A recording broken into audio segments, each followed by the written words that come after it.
The Rio Major has come to its conclusion, and outsiders are the victors. We have new champions.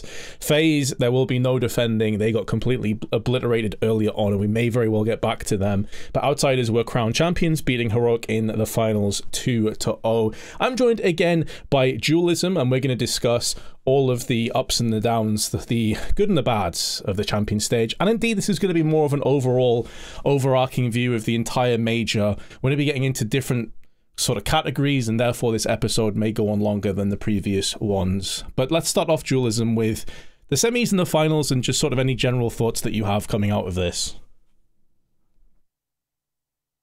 I think that the semi-finals were probably some of the better games of the tournament, helped by the crowd when they were there. But I think it also really reflected a lot of the teams' states and sort of forms going in. I don't think there was any big upsets, so to speak, from then those semi-final games, and yeah, it did feel like it peaked in the semi-finals for me, and unfortunately that's a recurring theme. It happens quite often at events, because you end up getting one team's maybe been a little bit off, they end up losing, and then one semi-final's top heavy and the other one is kind of like fairly mediocre, and therefore the finals are super one-sided. But I felt in the semi-finals and the grand finals of this tournament, to be honest with you, once Na'Vi were out, once Cloud9 were out, and I think I said this in our previous recap before the semis took place, like, I feel any of these four teams could have conceivably won this major and actually been the champions.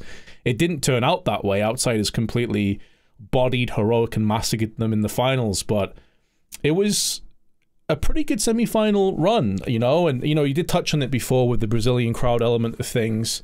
The finals, I can't blame ESL for this. It's no one's fault in particular. It didn't really feel like a grand final to me, if I'm being completely honest. Do you agree with that, or do you think I'm being too harsh?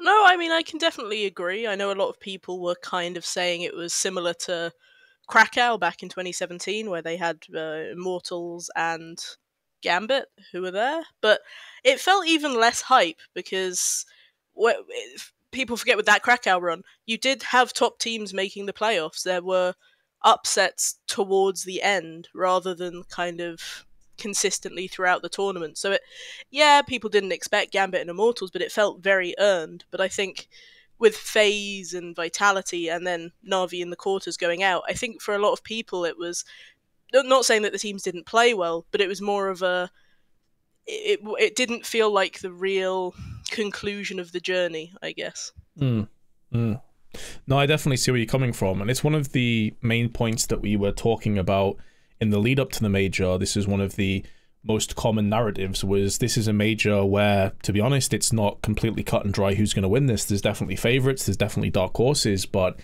there was an element of uncertainty.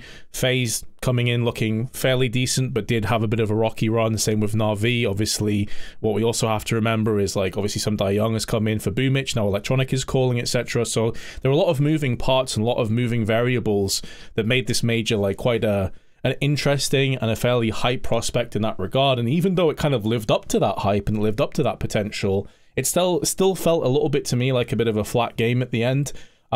Got to give tons of credit to outsiders. They absolutely deserve this major victory. Great to see James lift that trophy, and a lot of people kind of changed their tune regarding him. They were a lot more aggressive this tournament, and I think a lot of that does come down to the fact that they have fame now. This kind of moving machinery, these moving parts are seemingly playing very well together, and we're seeing a new and invigorated outsiders.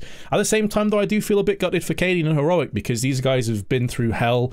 They've had their ups and their downs, and yet they're able to make the finals. They've been very consistent. They've constantly made playoff finals, but they've never quite had their hand raised high. So it's a bit of a bittersweet end to this one. On the one hand, I see a lot of positives, but on the other hand, it did feel flat to me at the end, and I hope that doesn't take anything away from outsiders and people's perspective on this major as a whole.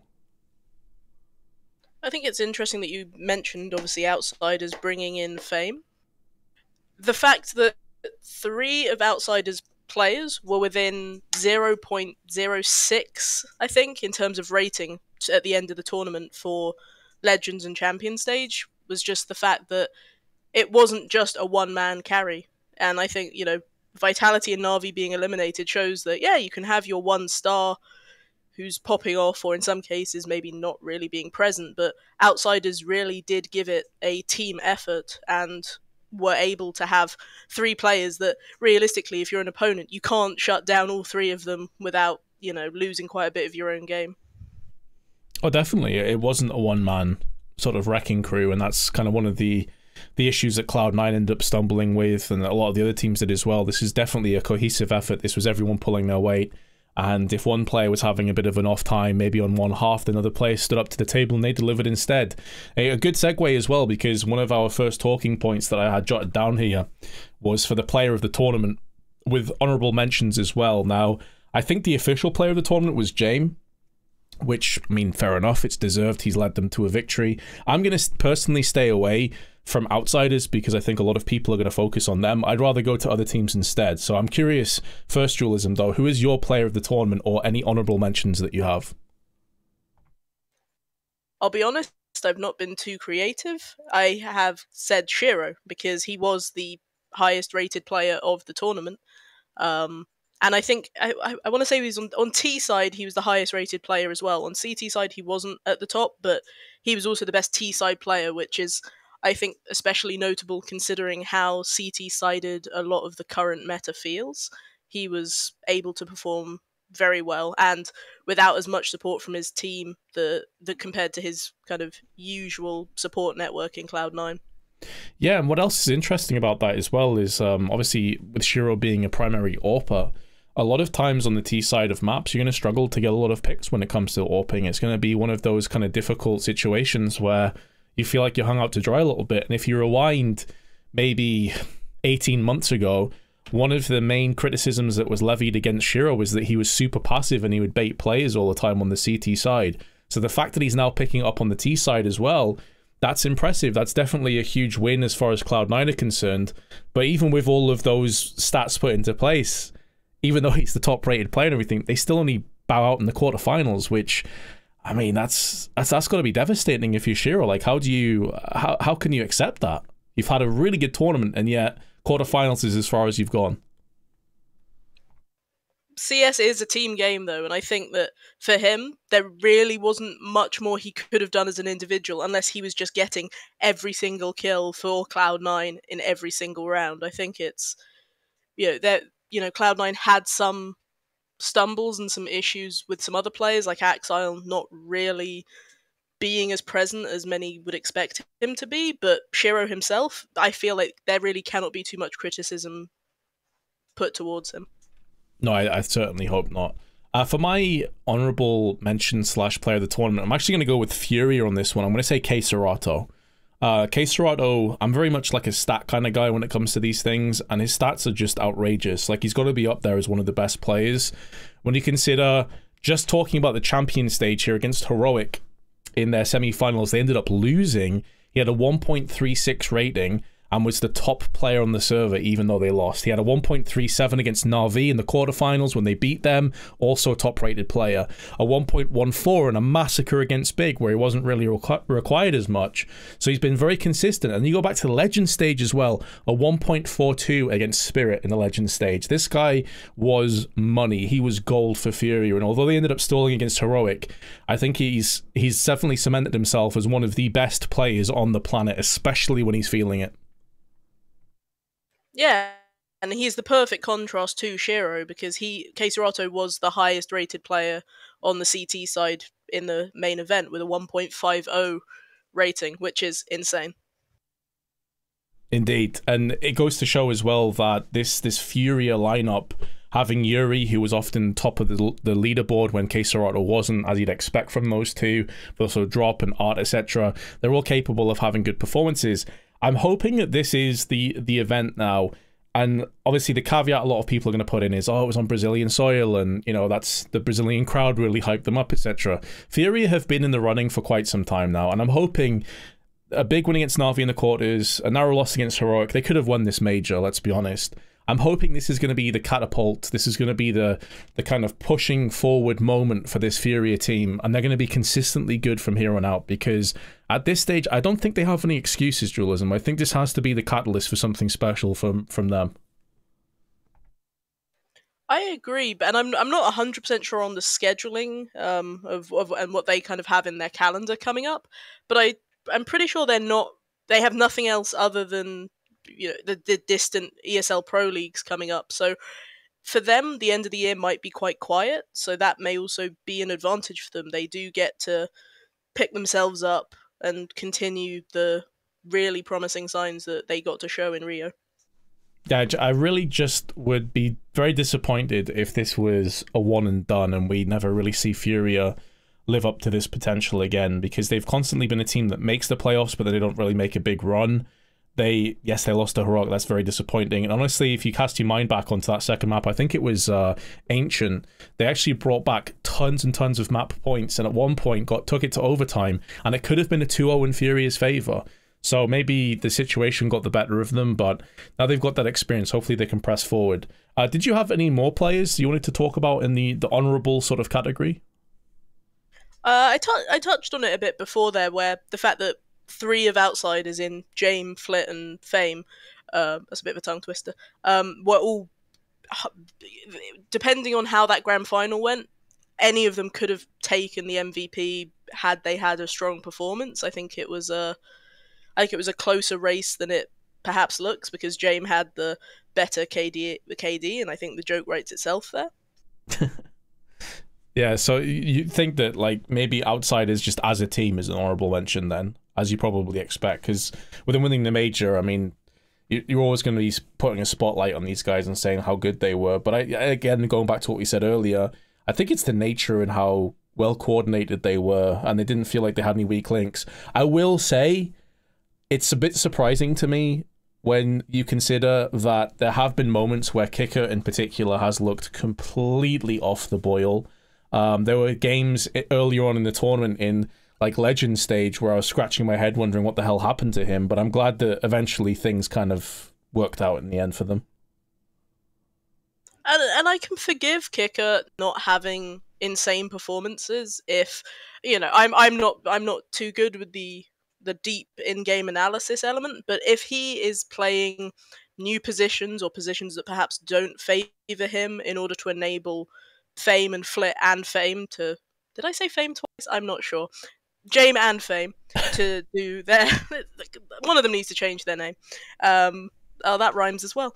If it enables, Fame is 19 and he is a relatively new signing for outsiders. If actually Kicker is sort of allowing the young star to shine, I'm okay with that. If that isn't the reason, then it is a bit more of a concern. But he's a major champion. I'm sure he's not bothered. Exactly, that's the thing, isn't it? Like, whatever issues people may have had with Kicker, its recent performances, the fact of the matter is they won the major, and therefore you'd assume that's going to bring like a grace period with it where they're going to be able to run with this roster for quite some time to come. So we've spoken about honorable mentions and players of the tournament. Let's go to the other side of the coin. Who do you have in the disappointing player of the event column, or players, as the case may be? I was disappointed by so many people that I've had to pick one for each stage. And to be fair, even getting it just down to one, I could have put many names here. But the first person I think that disappointing is perhaps not the right word, but I had coldzera.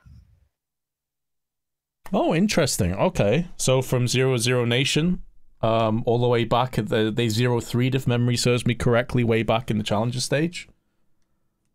Yeah, and coldzera had been talking the big talk. He was saying that he was playing 14 hours a day and he was really practicing. And then he comes out with 7 kills against Bad News Eagles and 12 against Furia and finishes the stage with a 0.91 rating as somebody who was, a few years ago now, but was widely considered one of the greats.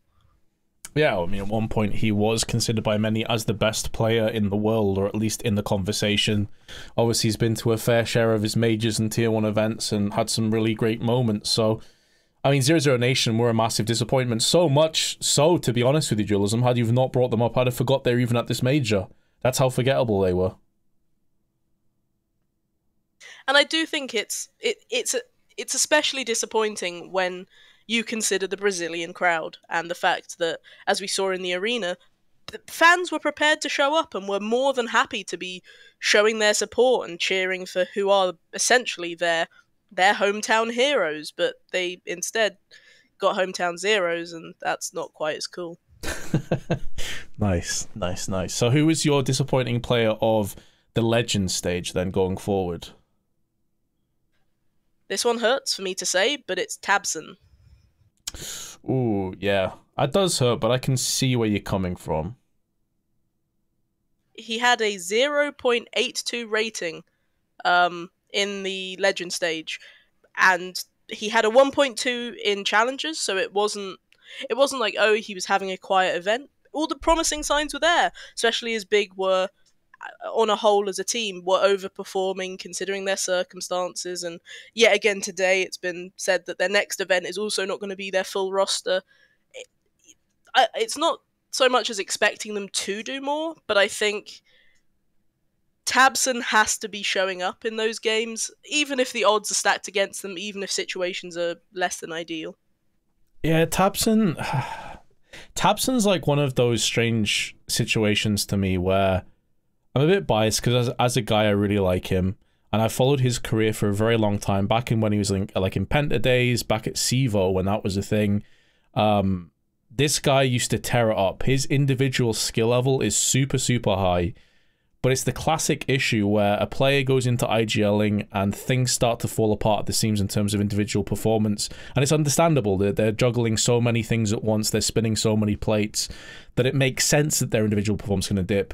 But you just see these glimmers of like the classic Tabson. You see these vintage moments from him where he will just set the scoreboard alight with just 5 crazy headshots in a row. And it just makes me sad because I know what the guy's capable of. Obviously, he's making the decision to IGL. He's not being forced against his will or anything like that. But he is going to have tournaments where you just wish that age-old Tabson would rise to the surface and he would just really take over. So I get where you're coming from, and it does hurt. Like, it really does, because I'm a big fan of his.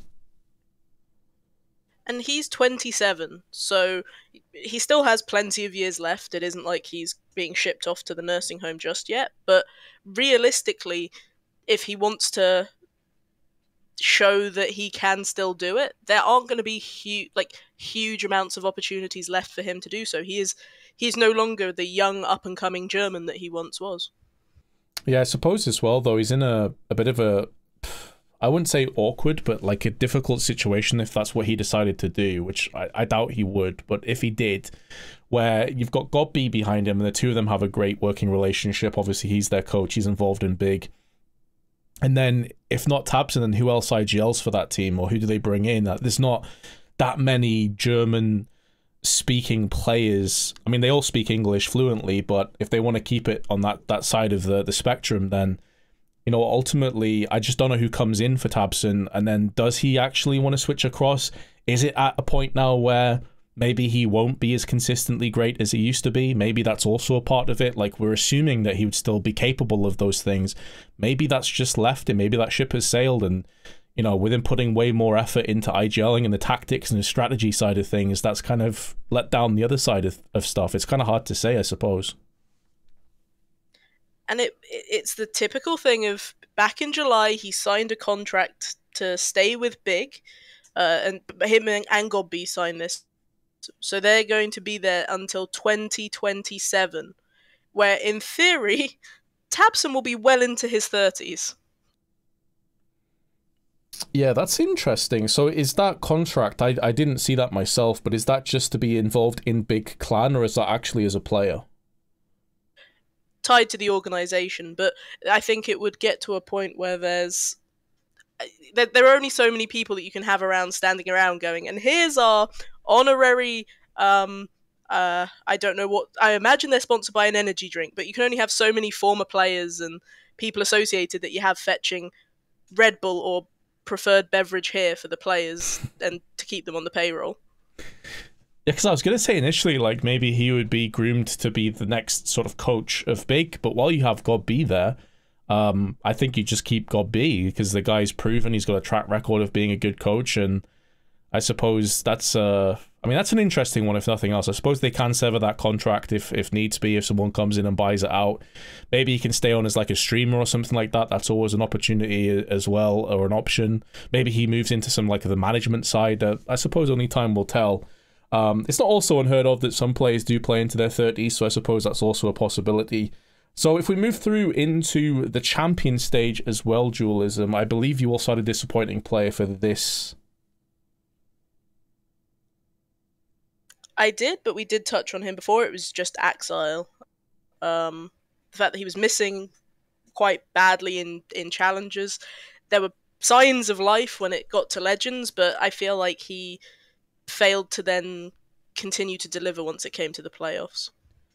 Yeah, I had Exile as my disappointing player of the event. I have a couple of like mentions as well, but Exile was my player, and the reason I've put disappointing for this and not like worst player of the event is because with Exile there's a certain level of expectancy, and we saw glimmers of what Exile is truly capable of. You know, he did drop a 1.7 rating against Na'Vi, where they managed to beat Na'Vi earlier in the tournament in the Legends stage, where he dropped 33 kills and 124 ADR. It was an insane performance, and I remember vividly when that performance came out, it was like, okay, Exile's had a really slow start, but this is where he turns it around. This is where we see classic Exile. This is where Cloud9 really level up, and God does Shiro need it. And then he drops a 0.85 against FaZe, a 0.92 against Mouse in a must-win quarterfinals matchup, and it's like, it just, within the confines of this event, from one game to the next, he was incredibly inconsistent. And it was like the complete opposite side of the spectrum to Shiro. Shiro was Mr. Consistent in this tournament. He's dropping consistent performances, consistently being a beast. And yet, on the other side, Exile, who's supposed to be the guy that's sharing the burden with him, you couldn't have full confidence that he was going to show up in one game to the next. So, yeah, he's definitely my disappointing player as well, for the most part. And I don't think it's a coincidence that of the teams that then made the playoffs and had their successful runs, they're all very balanced teams. These aren't teams like Vitality where they are heavily relying on ZywOo to be the only one to be able to get kills. It's like Outsiders, Heroic, Furia, they were all moving as a unit. So when Cloud9's structure seems compromised, so to speak, the struggle really did show. Yeah, one of my other disappointing players that you just mentioned, kind of touched on them, was from Vitality. I don't like to do this because, again, big fan of them as players and as people, but dupreeh and Magisk, for me, were both fairly disappointing this tournament. I think Vitality are going to get swept under the rug a little bit because it feels like a while back now, the champion stage is finished, that they went out, what was it, 1-3, I believe? But oh man, it's one of those situations where Zonic and the Danes coming into Vitality felt like that was maybe the breath of fresh air that they desperately required to just level up that team and allow ZywOo the opportunity to shine and flourish even more.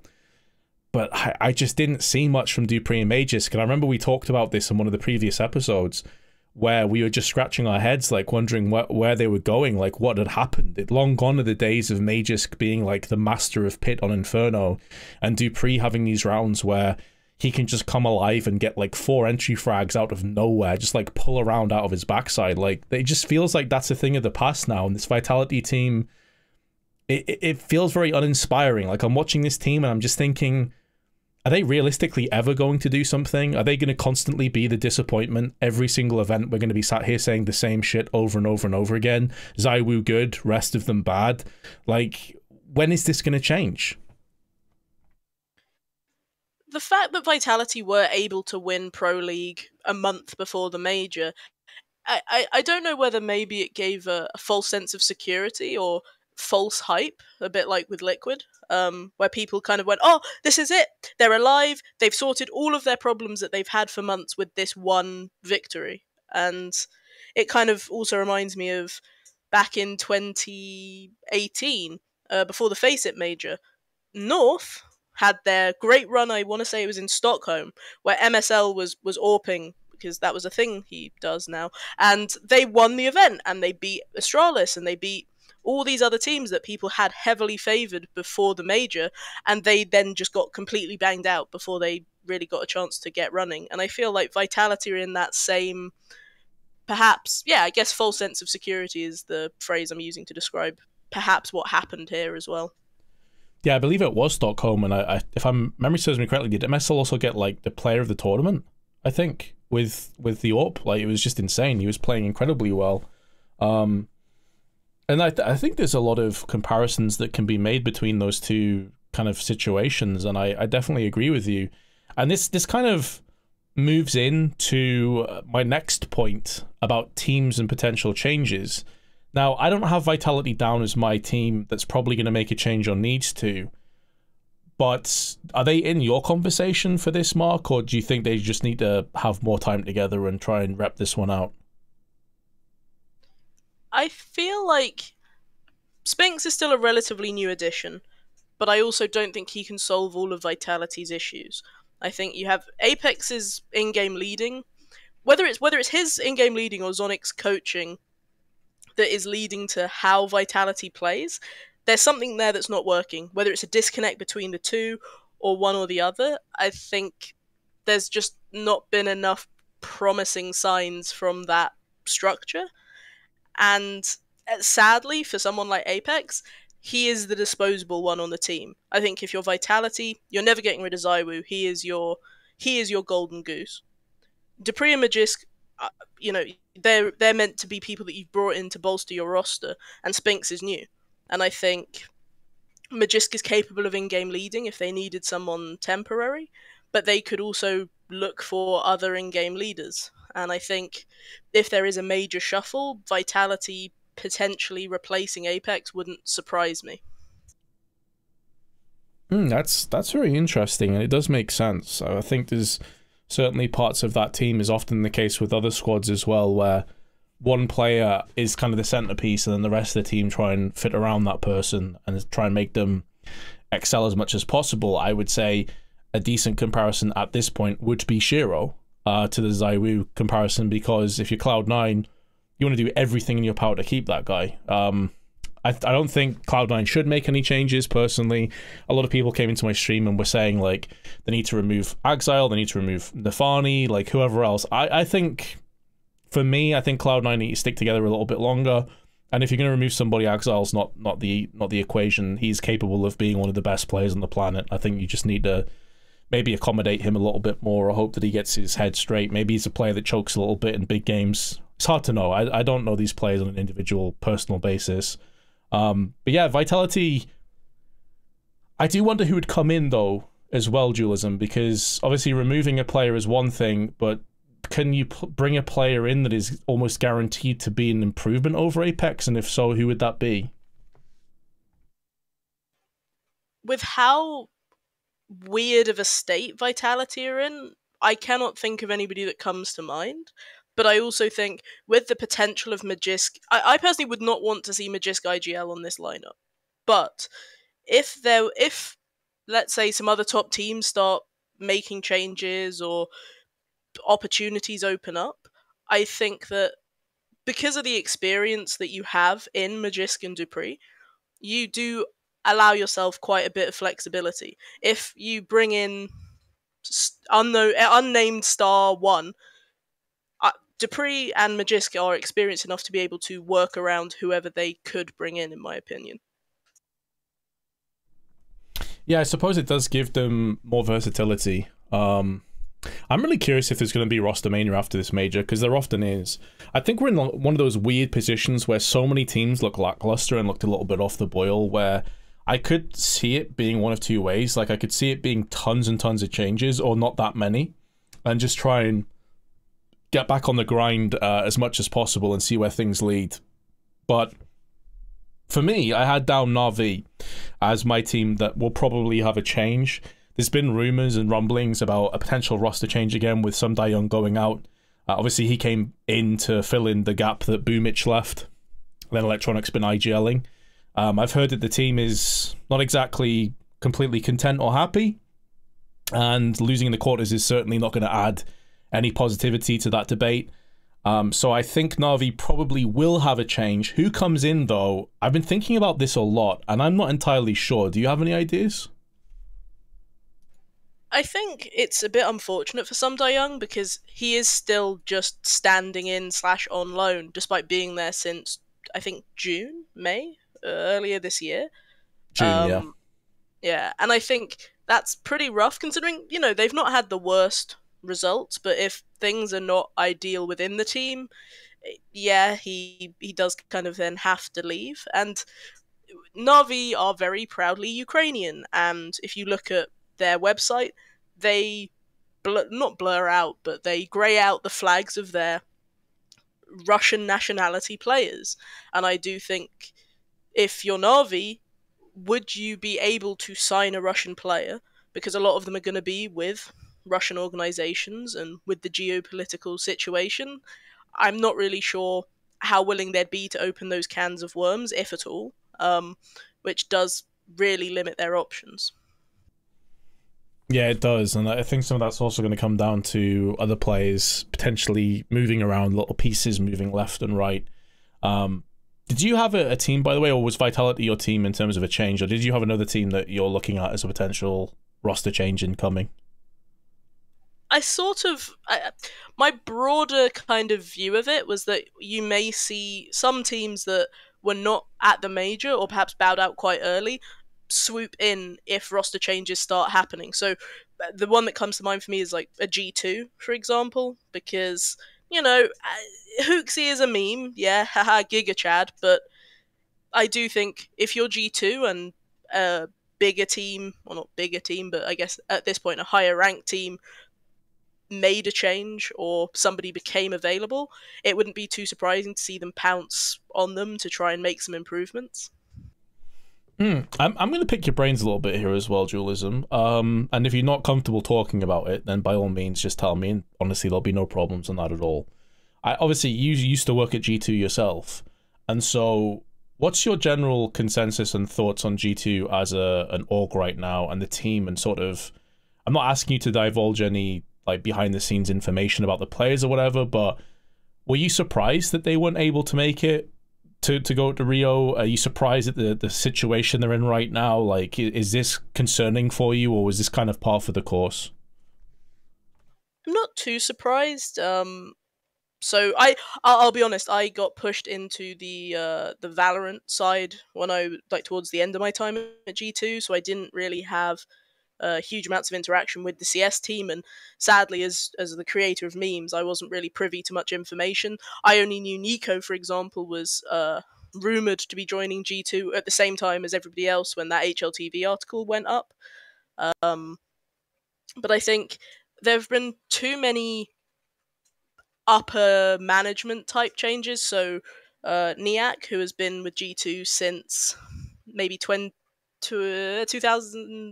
2017, if I had to guess, who has been very much a cornerstone of French Counter Strike, has left. They obviously had Malik, and then they had Extaz, and then that's also no longer a thing. I think it does sort of point to wider issues within that team, and I cannot speak on how those players are. My very brief interactions with people like Nico were perfectly fine. Nico and Hunter were always very, very friendly, very nice, and so I didn't get an impression that gosh they're super toxic and I want to get out of these environments. It's like it's very different though to be within a team. Oh, sure. Like my interactions with most players, to be honest, are always very positive and respectful. You know, when you work events, you bump into players, you have dinner with them and breakfast, and you know you're around them a lot of the time. You have a lot of conversations, so I completely understand that point. I suppose with G2, yeah, maybe they're going to be more reactive in terms of what happens around the market, with players moving, changing, maybe some free agents coming in. So, are you of the opinion that you don't expect that G2, regardless of what happens elsewhere, are going to keep their current five? Do you think that things will change almost guaranteed, or is it more of like a knee-jerk reaction to a potential free agent? It feels like there is some inevitability that as G2 kind of transitioned from this, what was a French lineup, to this international lineup, towards more of a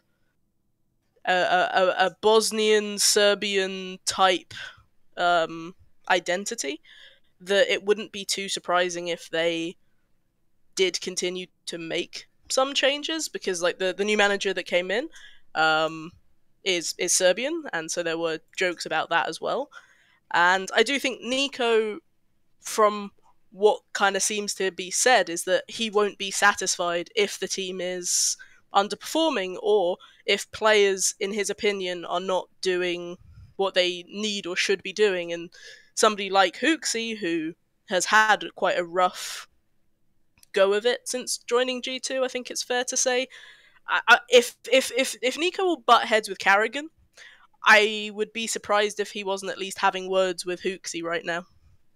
Yeah, and he's also a player that, like, let's be honest, memes or whatever aside, or how he is as a person in the team, Nico is one of the best players on the planet. And, like, on any given day, he can be up there with the Simples, with the Zywus, with the Shiros now, and go head-to-head with these guys and potentially outperform them. So for a player of his magnitude and his stature and his ability level, you would expect him to be in a team that is, at the bare minimum, really competing. And when you think about this major and how it ended up turning out, if G2 was in this event, they could have gone pretty far, in my opinion. I think the way that things fell down, likes of Na'Vi, Cloud9, FaZe, etc., G2 being in this tournament, like, they could have definitely turned some heads and potentially got pretty far into this one. So I understand from his perspective, it makes perfect sense, and I guess we'll just have to watch that space. I do also want to backtrack slightly, because I know that you were interested in talking about Mouse and Torzi in particular.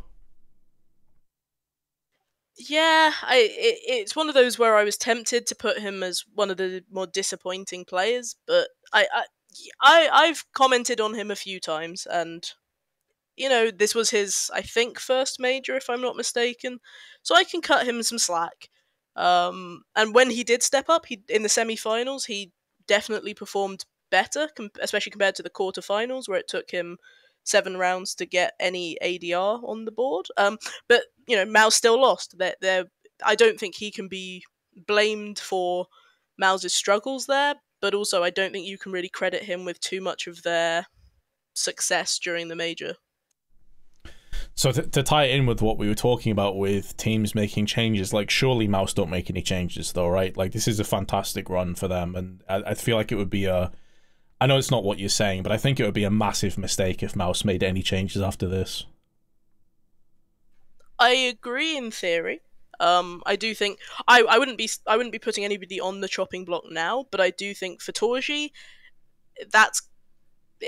I think too many organizations and teams and lineups have had players who do go missing at majors, and I think, as I say, for Mouse, I don't think he's the reason that they lost that semi-final, because I think he actually did perform a huge amount better. But it's the issue of, let's say next major, you have the same type of issues. That definitely is a question mark.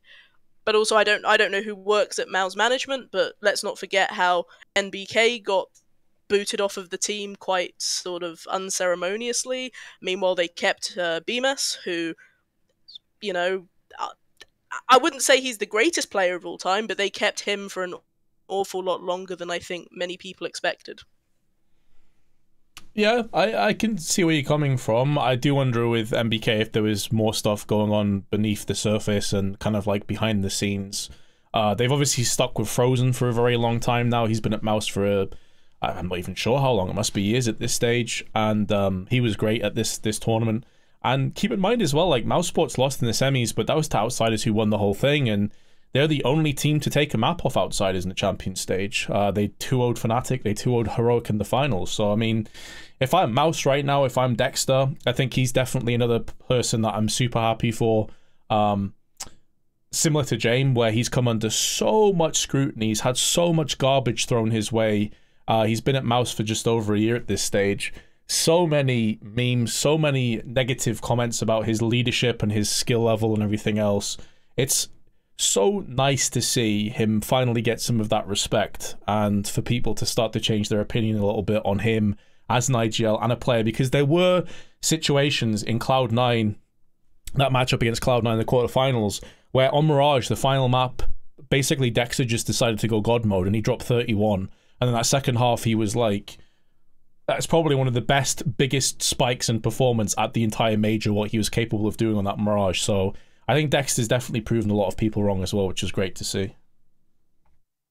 Yeah, and I thought I'd just check. So Frozen has been on Mouse since March of 2019, and he is still only 20 years old. Yeah, yeah, exactly.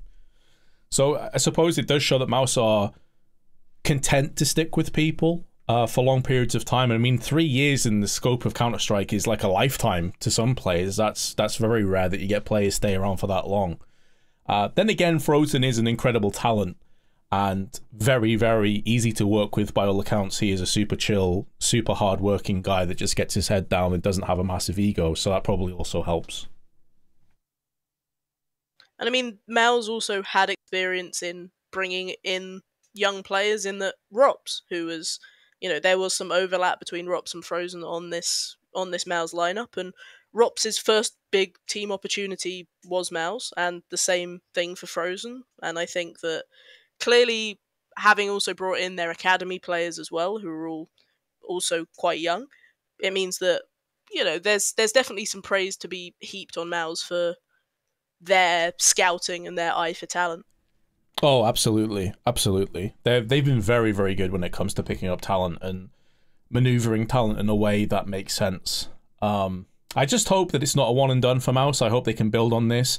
I have some similar feelings towards Mouse as I do Furia, except for I think the feelings are probably stronger for Mouse because I had less expectations on them than I did Furia.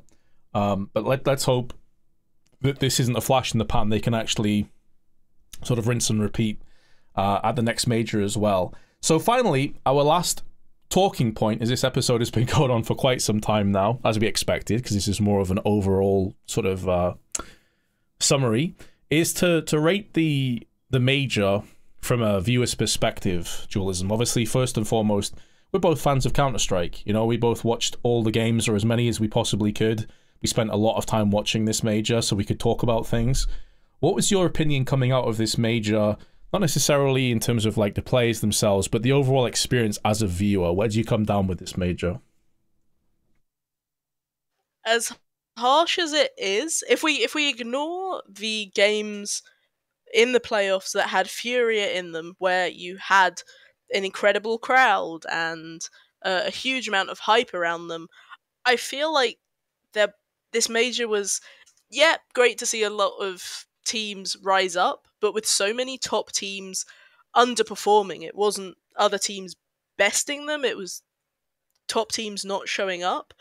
I think it's hard to really say that it's anything more than average, maybe like a 5 or a 6 out of 10. Yeah, I had it down as a 5 out of 10. And I'm not one of those people though that considers like a 7 or an 8 as average. You know, you get a lot of these IGN scores and all kinds of garbage where it's like 7 out of 10. That's below average. Like 5 for me is an average major. I think a lot of the issues with the major, to be honest, were outside of ESL's control. They're catching quite a lot of flack for this. I think a lot of it's unwarranted, to be honest. A lot of it came down to teams not performing the way you wanted them to, some disappointing results. FaZe going out super early obviously sucked from a viewing perspective. Vitality going out early sucked. Cloud9 going out in the quarters and RV going out in the quarters. Like, these are disappointing results that no one can really control. But I was in a weird mental place coming into this major as well from a viewing perspective, where I'm normally super hype about majors, and I wonder if this is just a me thing or if you would agree with this, but I wasn't that hype coming into this major. Like, the pick'ems are always fun, majors are always cool, but for some reason I wasn't at that same energy level as I normally am on the lead up to a major. Did you feel anything similar to that, or were you just like all up hype, pumped to watch another major unfold?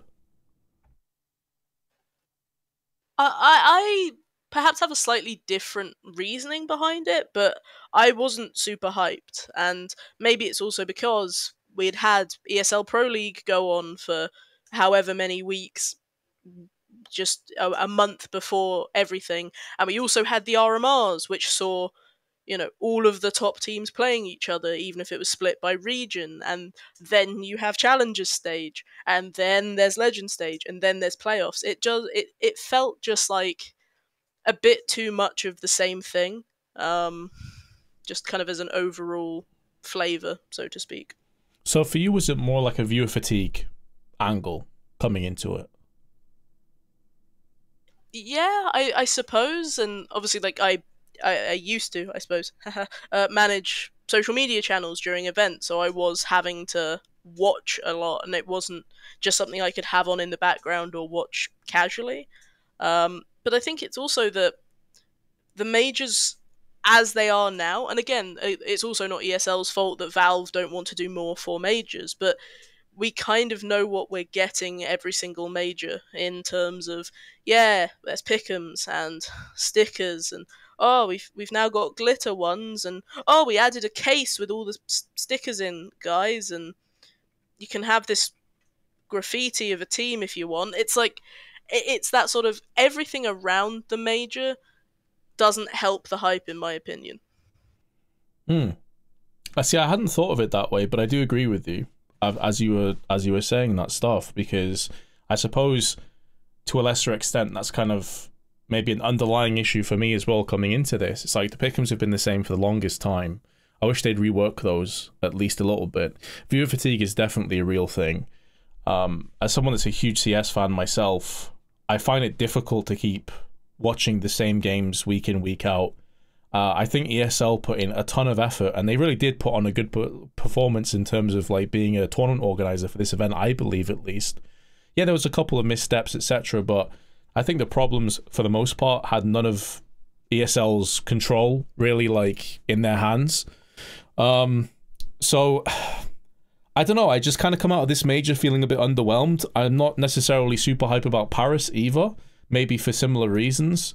But at the same time, I don't think it was bad. I don't think it was a bad major by any stretch. No, and the games where the arena was full with the Brazilian fans cheering for Furia were great. But I think it is that kind of it ties into the whole RMRs and then kind of a huge amount of games. That when it comes to the overall calendar, we're also used to seeing the same 10, 15, up to maybe 20 names playing at every event. And now that a lot of TOs have their partner teams, it does mean that the variety is missing, and we don't have a huge amount of smaller LAN events now that DreamHack is kind of not a thing anymore as it used to be. And I think that people do just want to see their favorite teams, but there can be too much of a good thing.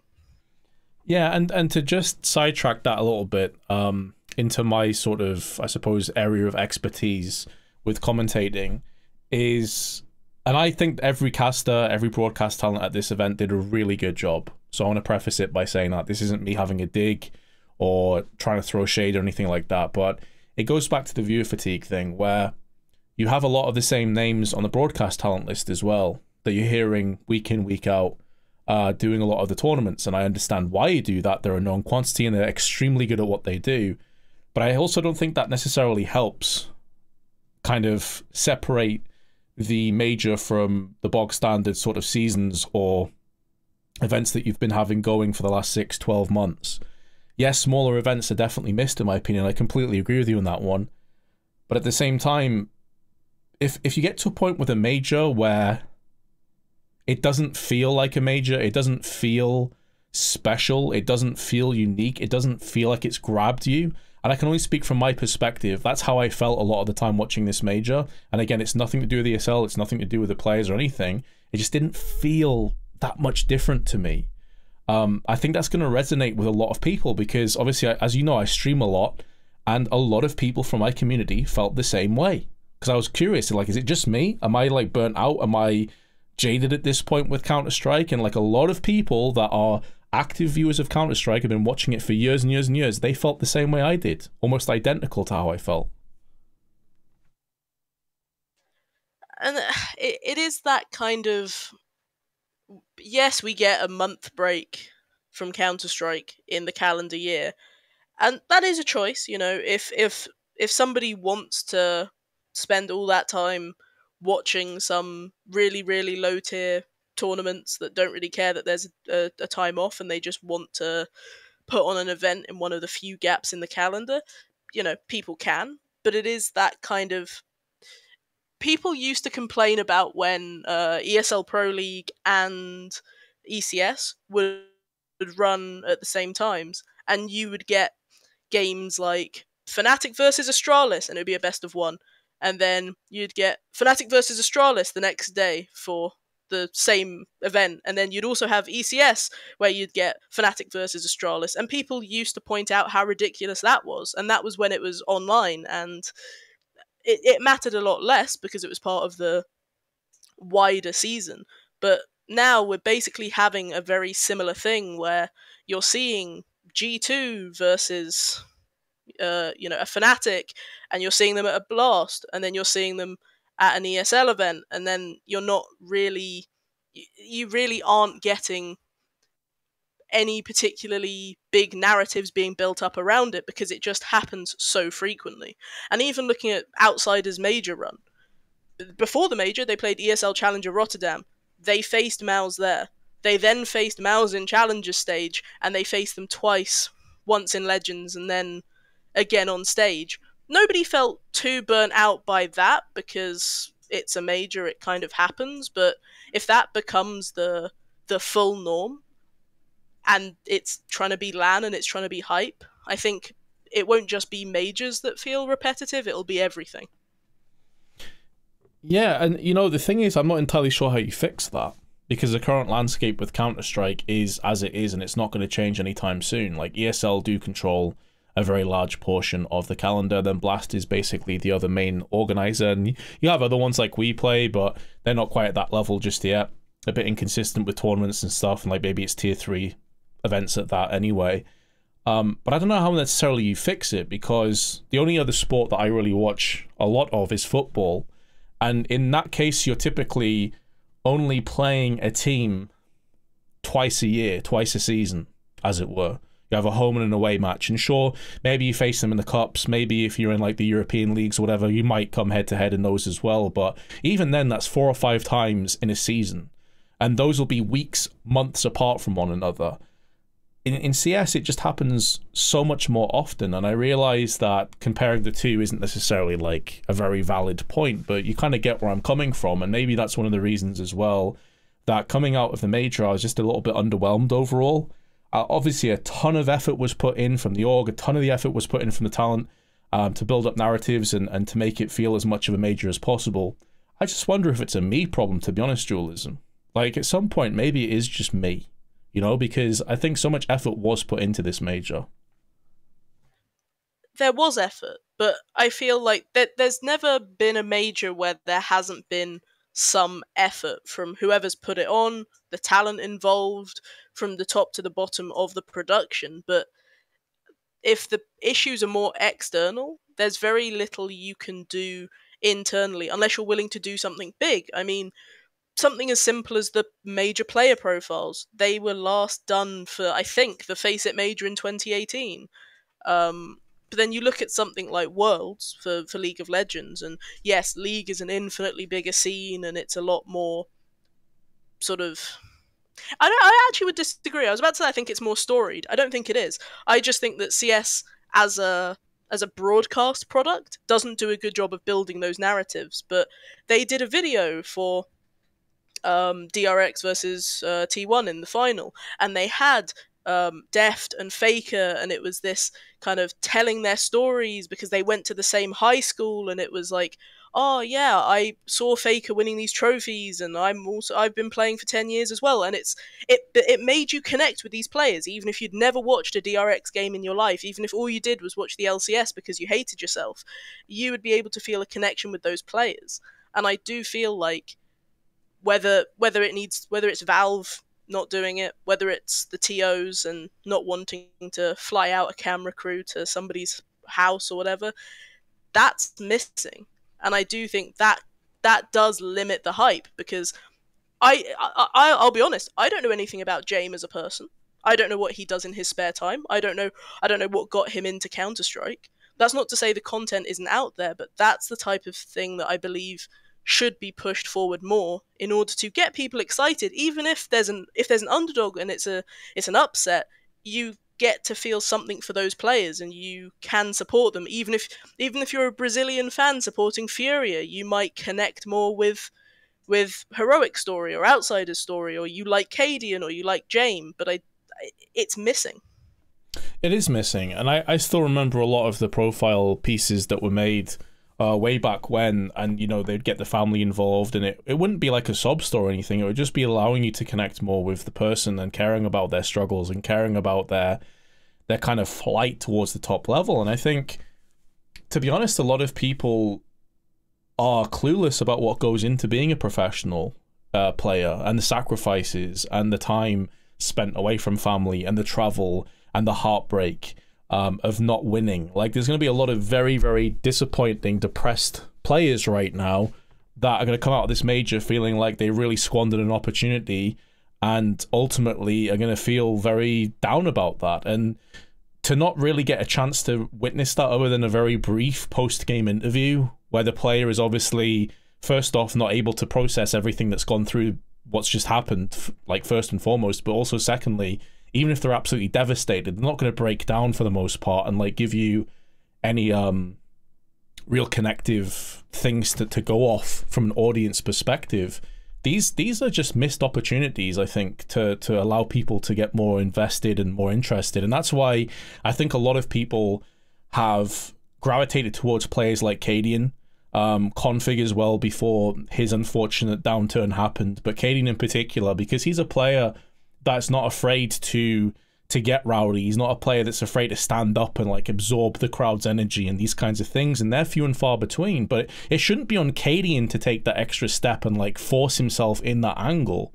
There should be stuff that's being done behind the scenes to really build upon the hype going into a major, and I don't think there's really any excuse for it, to be honest, at this point. Like, it's been too long, as you said. Like, London, what was that, 2018? Is that when the London major was? That's like 4 years ago at this stage. And nothing has replaced them. I think it'd be different if there was some amazing content that was produced, but it was different. Like, I don't know, oh, you do a round table with a whole team, and so you talk in that way, and it's maybe just dry and doesn't quite hit the audience correctly. But there's nothing. It's just here's some surf, here's like a little quirky interview that we're gonna have Twitch put 8 ads over so nobody gets to see it anyway. And it does feel very underwhelming, and I think, is it then a surprise that some of the majors feel a little bit flat? I do want to end on a positive note, though, because it feels like I've just been complaining about the majors and stuff, and it is a very special time, and I do love the majors. And even if I was a bit underwhelmed overall and wasn't super hyped going into it, there were some amazing moments. You know, I come out of this major feeling very positive and having a lot of anticipation and happiness for a lot of people that have done very well. Mouse, Outsiders, I think Heroic have also turned a lot of heads, Furia. And I'm also curious on what the future holds as well for a lot of these teams, you know, the teams that we've discussed. And that's one of the reasons why I wanted us to do kind of like an overall recap of the major, so we could get a bunch of kind of stories and narratives and points out come the end of this one. So, Dualism, any final thoughts or any kind of things that are bouncing around your head right now about the major before we do call this one off? I do think when the crowd were in the arena and were adding to that atmosphere, those were some of the best major matches, I think, in CSGO history, or at least since I've been watching. I wasn't around in the early days, but yeah, I think that was none. If that energy had been throughout, this would have easily been a far more hype event. Yes, that's definitely a fair point. If Furia were in the finals against Outsiders, I think that would have been a ridiculously immersive, atmospheric kind of game. It just didn't work out that way, unfortunately. But again, that's not anyone's fault. That's just the way it's going to come down sometimes. So we've been going about an hour at this stage. I'm going to call it there. Thank you so much, Dualism, for joining me over the duration of the major and helping me out, keeping me company, bouncing ideas back and forth. I've enjoyed your company a lot. I hope you've enjoyed your time here on these videos too. Yeah, they've been all right. And if you guys want to follow Dualism, I will leave her Twitter in the description box below. Definitely go give her a follow, as you do make tweets about CS, and I know you're interested in fact, you know what, I'm not gonna talk for you here. I'm gonna ask you yourself, Dualism, as a final point. Like, what is it that you want to try and accomplish going forward in Counter-Strike? 'Cause I know you still have a love for this game. Yeah, and I mean, you know, without giving the sob story of the last 5 years of working working in esports, I like stories, and I like the narratives that exist within Counter-Strike that I feel are untapped. So I mean, hey, maybe I'll do a video. Maybe I'll do more than one video. Maybe I'll do what the TOs should be doing. Maybe a TO should hire me to do these things. You know, I just wink, wink, nudge, nudge, hello. Well, hopefully you do get contacted about one of those, because I'm sure you do an excellent job. So yeah, we are done for this major. It has all been closed off. Next stop will be Paris, and well, hopefully we'll have more of an idea of how the rosters and squads will be coming into that closer to, I think it's February, April time, when things are going to start to get interesting over on there. But we are done for now. Thank you very much for watching. Thanks a lot for the support as well, guys, on this content. I don't normally do this stuff, but I really do appreciate you all for sticking around, and I will see you next time. Peace.